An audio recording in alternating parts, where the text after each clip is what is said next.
What lessons can the Minnesota Wild take from the 2021 Minnesota Twins? We ask Locked On Twins host Nash Walker that and much more on today's special Locked On Wild, Locked On Twins crossover episode.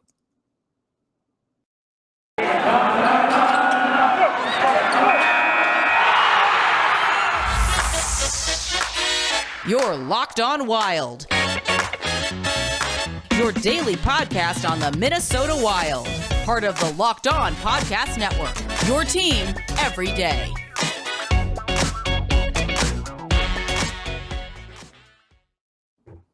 Welcome to a special crossover edition of Locked On Wild and Locked On Twins, part of the Locked On Podcast Network. Thank you for making both Locked On Wild and Locked On Twins your first listen every day.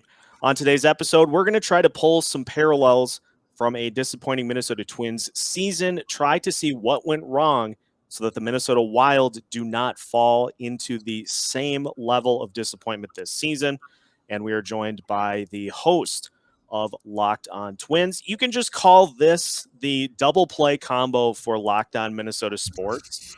Nash Walker, host of Locked On Twins, and also writer for Twins Daily, joining yours truly, Seth Topal, host of Locked On Wild, the veteran Minnesota sports content producer, ready for the helm of my first full season of Locked On Wild coverage. Nash, welcome.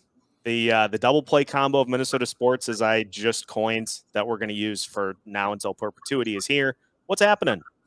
Not much, Seth. First, I'm proud of you for making it through the offseason. And it's funny how hockey and baseball, there's a handoff. So I'm going to hand it off to you now. And I'm handing it off to Luke Brown, Locked On Vikings, and to Ben Beacon, Locked On Timberwolves. Handing it off, and we're passing the torch. And I think a lot of fans of Minnesota sports are ready to hand off the Twins as well. It was a brutal year. Got through the 6 months. Enjoyed just watching, certainly at the end, just realizing that it's going to be a while before we get to watch the Twins. And you know that better than anyone, just coming off the offseason, how long it's been since you've watched the Wild play regular season hockey. So you miss it. Like, the team can win 50 games and you'll miss it, you know. But I'm excited for you. I'm excited for the Wild season. Should be a lot of fun. And hopefully they do, as you said, have a much, much, much better year than our Twins did this summer. Yeah, we got a fun little tie-in that we're going to use for the final episode of two-a-days that I've been doing this week. You know, we talk about the athletes getting into shape for the season and doing what they need to do to get ready during the preseason and everything. Why not the podcaster as well? So we've been doing two-a-days all week, and this is the 10th episode of Locked On Wild released here this week. So what we're going to do is just try to find some of the areas that the Twins struggled with this year, and we'll see if we can find a parable for the Wild and try to find some reasons that they may not have those same areas of struggle. So why don't we just dive right into it, and I'll just ask you point blank, like, what went wrong for the Twins this year? Yeah, a lot of things are baked into it for sure. It's not one thing, but when I think about the Wild, and you can correct me if I'm wrong, because I certainly am not on any sort of level, but when I think about the Wild, you think about a winning window opening here with a great group, you know, a core group that is special, and that I think fans feel is special, that they definitely feel is special. You feel like you have the right guy leading them in Billy Guerin. You feel like you have the right pieces in place. And that's what the Twins have been for the last couple of years. Like, you just felt like you felt confident in what they were going to bring. And this year, over under total was, I think, 89.5 or 90.5, which is right on par with the White Sox in the division. So the expectation, not just from us and yourself included, myself included, was that they would compete for a division title. They'd won 2 in a row, and that they'd probably be in the playoffs. I think their playoff odds after their first 7 games are like 88% or something like that to make the postseason, which looking back now is insane. But after those first 7 games, they looked like a true juggernaut. Like, they looked like they were going to be super tough. The way Buxton was playing, you know, the way Nelly was hitting right out of the gate, the pitching came to play right away. Like, it just they looked tough. So I guess maybe that's my first lesson to you. Assess after some time. Right? Like, if they get off to a really tough start, the Wild, even though it's 82 games this year, right? Yep. 82 games. Twins is 162, so it pertains even more to the Twins. But they get off to a bad start, like, it's don't judge a book by its cover as much, because I had Brandon Warren and I were talking that first week, and we both were like, yeah, the Twins are the team to beat in the American League after the first week. And it's just, you look back and it's hilarious. And they finished last in the worst division in baseball by far. And that's actually harder to do than I think winning the division is. And that's not a slight on the White Sox, but it's very difficult to finish dead last. The biggest thing, as you were talking, Seth, I was thinking of was the Twins. I think one of the main criticisms is they didn't go for it, right? Like, they have this core and they didn't really go for it in the winning window. And now that winning window could be closing on them because they didn't maybe get aggressive enough or just made the wrong decisions over the last couple off seasons. I think a lot of this year was defined by the off season. Every signing exploded. Like, almost every, I think actually every single one was a major disappointment. So for the Wild, I just think naturally, I don't follow them super closely, but the Eichel trade, to me, like a potential trade for Jack Eichel, reminds me of when, and I think you and I have talked about this, of when Twins fans were clamoring for them to go trade for a frontline starting pitcher. Like, go for it. You have this team here now. Let's maximize what we can do this year and next year without being super concerned about 2024 or 2025, like trading.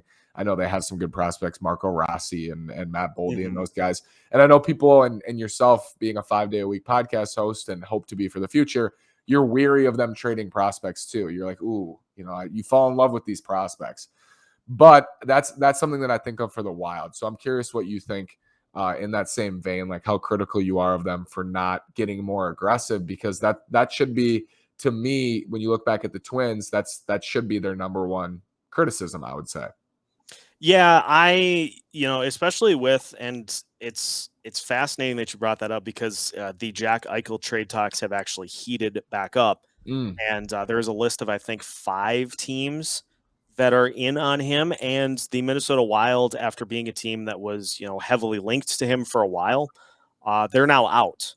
So it's not even a maybe. They are out. They are done.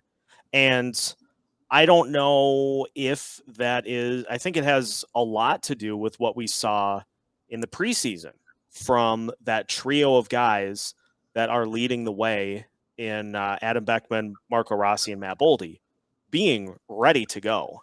And I actually have, on that note, I have an interesting thing that I think a lot of fans for both baseball and hockey kind of is a contention point. And so this is a fantastic teaser that I just thought of.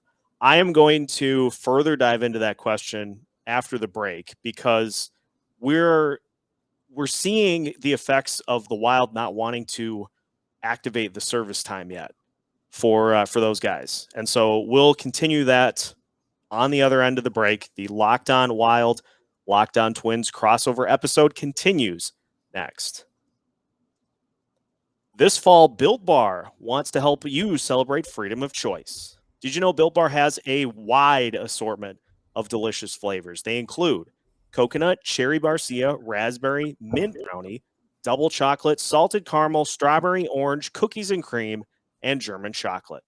My favorite, for what it's worth, is raspberry, but if you're not sure where to start, just grab the mixed box and you'll get 2 each of those amazing flavors. Not only are Built Bars delicious, they're also healthy. Each Built Bar contains 17 to 18 grams of protein, ranges in calories from 130 to 180, contains only 4 to 5 grams of sugar, and only 4 to 5 grams of net carbs. So they taste amazing. They're amazingly healthy for you. What's not to like about Built Bar? So go to Built.com and use the promo code LOCKED15, and you'll get 15% off of your order. Again, use the promo code LOCKED15 for 15% off at Built.com. Continuing today's episode of Locked On Wild and Locked On Twins, Seth Topal and Nash Walker hanging out. Thank you for making both Locked On Wild and Locked On Twins your first listen every day as part of the wide assortment. And I got to say, I think we have a really very solid quartet of pro sports hosts here in Minnesota, with Luke and Ben, and then us as well. Humble brag. I think we got a really tough group to beat. They're in good hands, Seth. They're in good hands. That question, Nash, that you asked me before the break, is fascinating because it brings up a topic I actually wanted to really expand upon with you in service time. And I have had a lot of people wondering as to why Marco Rossi, Matt Boldy, well, not Boldy to an extent because he's hurt, so he can't make the team right now. But why Marco Rossi and Adam Beckman are in Iowa and not up with the Wild. And you look at the structure for this Wild team, those buyouts with Parisi and Suter. In 2 years, they're going to be carrying around $15 million in dead cap, which is gross, but I get why they did it. And so those guys are going to have full-time spots at the minimum by that time with nobody that the Wild can go out and get to compete with them. So it makes a lot of sense if you have like a 3-year entry-level contract to wait for that to kick in so that it covers those years. And then those guys will be up and with the team and not having to worry about going to sign, free agent X off the free agent market because they're not going to have the money to do it. So I would love to see those guys, and those guys are the future of this team. Honestly, I think the top 6 for the Wild with Kirill Kaprizov of the future is 90% prospects. Marco Rossi, Adam Beckman, Matt Boldy, Murat Huston-Dinov, and I'm even forgetting, I'm going to throw Alex Kovanov in there too. Those are all 5 guys that I think will be legitimate players in the NHL. And so, yes, it'd be nice to get them up here now, but I don't sense the panic to push it. And I'm sure this is something you deal with a ton with the Twins, because anytime that you have an uber prospect that doesn't make the roster right out of the start of the season, you got people that are like, pull ads again. Yep. Just trying to keep that service time clock from starting. Just such a cheap move, and like there's a lot of thinking that goes behind it. Yeah, and they did have an uber prospect, Seth. His name was Randy Domnak. But yes, anytime, and it's such a point of contention, as you said, because it's so easy. Like, great example, as you were saying that, I was thinking of Jose Miranda, who had just an amazing year in the minors, like first team all minor leagues, third baseman, second baseman, placed him first too. Huge, just monster, like really no flaws in his game. He's not striking out. He's hitting for power. He's hitting for average, doing everything, and he's doing it at the upper minors. So everyone wants to see him in September. Of course, it's like, why wouldn't you call him up? I don't think that was service time personally, but it's so easy for people to go, oh, it's the poll ad suppressing service time. And it's like, Yep. I don't know. I think there were a lot more factors in that. Now I'm on the record saying that them keeping Alex Kirilloff down after spring training, who's a top 15, 20 prospect in the game, when they had an opening in left field, was, yes, I mean, a big chunk of that was service time. He had a terrible spring training, so it made it easier for them. But I think that was a huge consideration, because then he's called up, and what does he do? He starts 0 for 15, but then he hit like 5 homers in 3 games or something like that. And you saw like the beast that we knew he was before he got hurt. So yes, like that's always going to be something that people point to, even when it's not the case. And you and I know it's not the case, or we don't think it's the case. That's something that people are going to point to. As we continue on with the things that the Wild should avoid, I mentioned Kirillov's injury. Very simply, Seth, this is so simple, but it's something that Twins fans forget often, because he's always hurt, or he's often hurt in a majority of seasons, is your best player should stay healthy.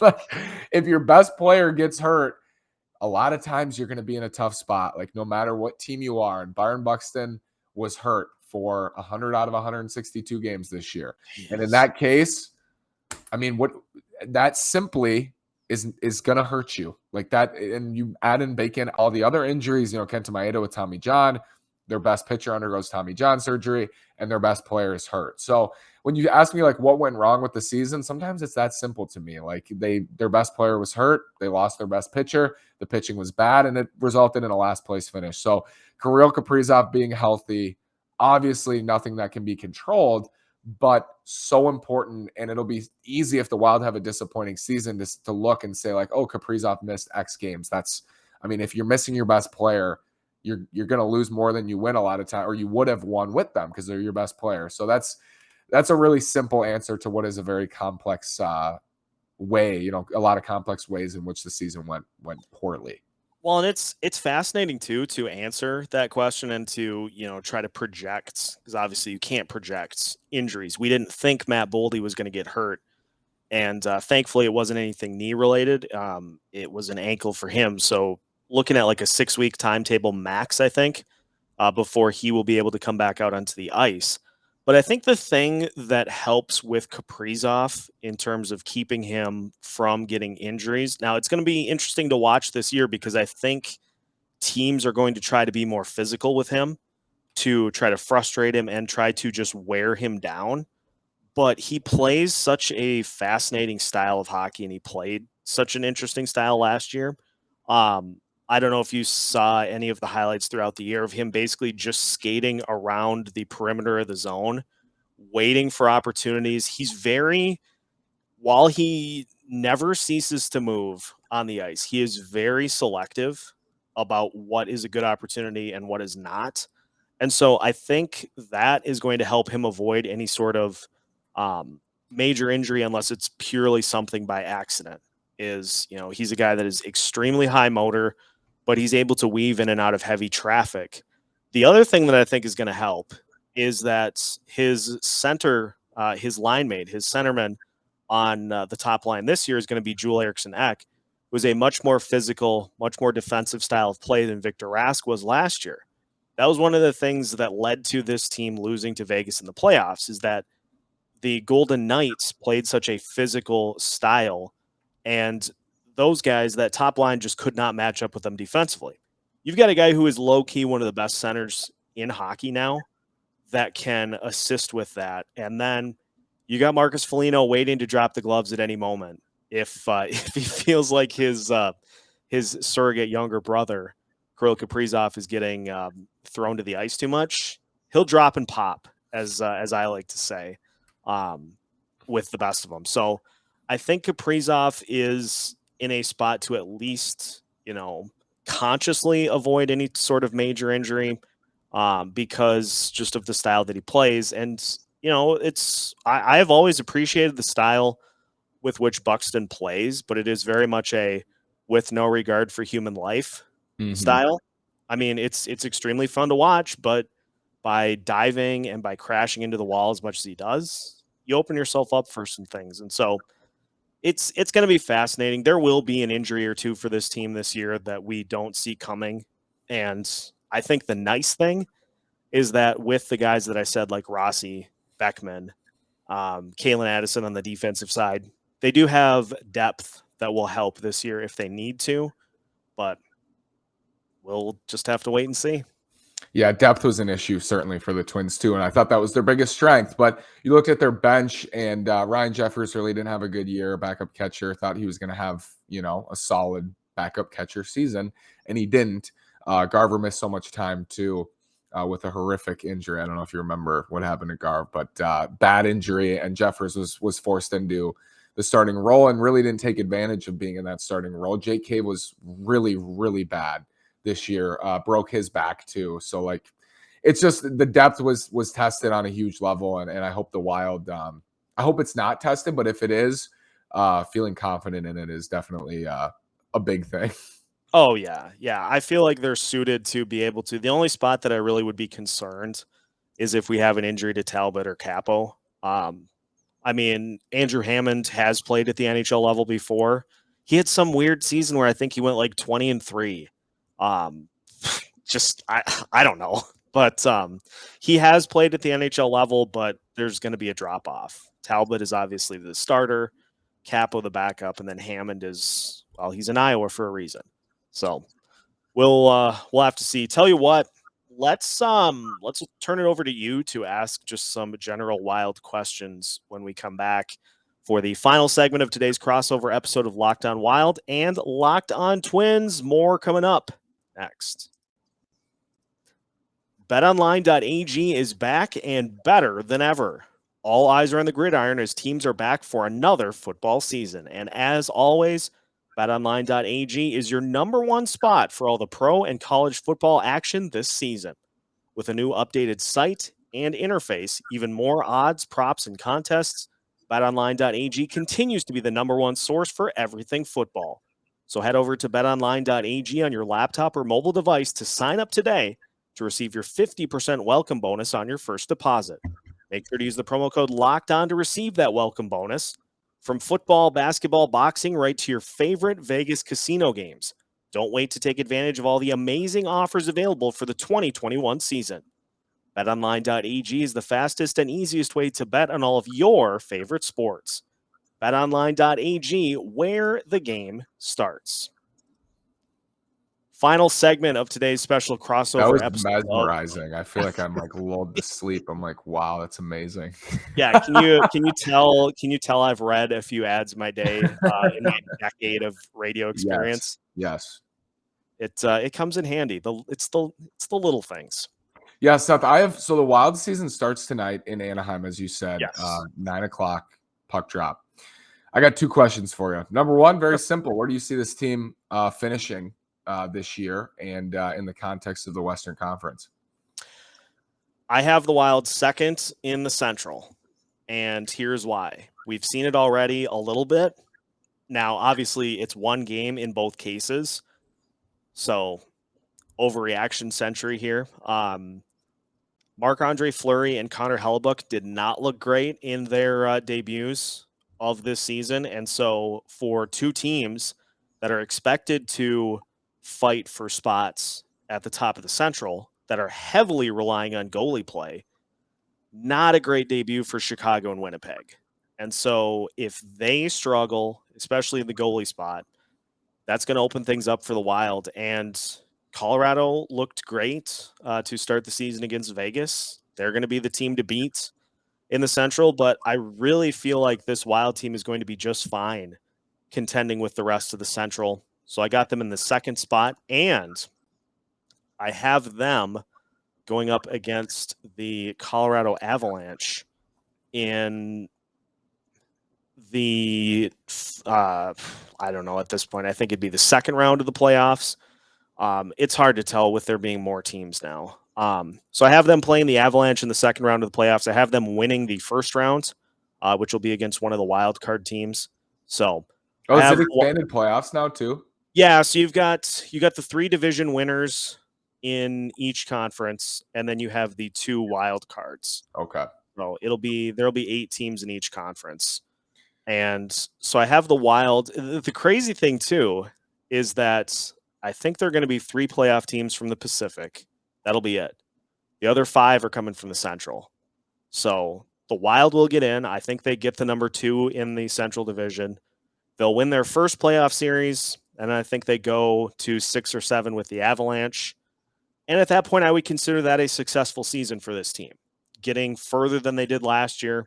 I think Kirill Kaprizov is going to have a great season, and it's going to be fun. It's going to be fun to just dive into the content watching a team that took a lot of national media attention last year for as one of the more high-profile, like hop on the wagon Wild fans last year, Dom at The Athletic. I can't pronounce his last name, but he said multiple times, hey, this Wild team is fun. And it's really all you can ask for. So not Kaprizov, but who is your dark horse MVP pick for the Wild? Ooh. So I've been doing a couple of bold predictions for this season, one of which is it might be a little bit of a stretch, but Nico Sturm is one of, if not my complete favorite player on this team, because he's an absolute speed burner. And I think he gets an expanded role to the third line at some point this year, and I think he ends up with 20 goals. His career high last year was 11 in 50 games. So if you take that same average and you stretch that out to an 82-game season, that's 18 goals. So he only would need to outpace that by a couple of goals to get there. And I think he's just a perfect fit with Kevin Fiala, a speed burner and a good center in terms of winning faceoffs. I think he's going to have a great season. And if he could even come close to 20 goals, that's going to be a runaway MVP for me. You heard it, Twins fans. Wild postseason wins. It's something that we haven't seen on the baseball side in plenty of years. But Nico Sturm, Dark Horse MVP, Wild going deep. All the reasons to watch the Wild this year and to listen to Locked On Wild. Seth's doing an amazing job, Twins fans. So go check him out over there, wherever you get your podcast. Yeah, appreciate it, Nash. You are doing a phenomenal job as well. I mean, I would try to, but I can't imagine, just cranking out the content on a daily basis through the Thanks, course. Seth. It's really not that bad. If you like talking baseball, you never work a day in your life, but I'm not going to lie. I maybe watched 2 innings this year. You watched as soon as Donaldson pulled his hamstring on opening day. And that was it. That was exactly it. I'm done. I turned it off. I was watching and I saw that happen, and I'm like, oh boy. Oh man, you're thinking of me though. You're like, what does he think? I will say though, if you find yourself bored and in need of something to do, ESPN and TNT taking over hockey coverage this year, sensational. It is a phenomenal product that they've put out so far. Also, for the Xbox fans out there, ESPN Plus allows you to quadcast. I had 4 games. I had 4 games on one TV last night, and I was watching Thursday Night Football on the other. Wow. Look at you go. I've made it. We made it. This is what we do these days, Seth, good luck tonight. Enjoy, my friend. Thank you, man. And that will finish off today's crossover episode of Locked On Wild, Locked On Twins. Make sure to follow both shows wherever you listen to podcasts. And now that you are finished with your first listen of the day, make sure to check out Locked On MLB for a full look at the League Championship Series now that they have been decided who is playing. It's down to 4 for a chance to win. Red Sox, Braves, Dodgers. Ooh. Yep. Enjoy the madness. Yeah. So check out Locked On MLB. Check out Locked On NHL for everything going on throughout the National Hockey League. And make sure to listen to both shows Monday through Friday, for now, for the Twins, as part of the Locked On Podcast Network.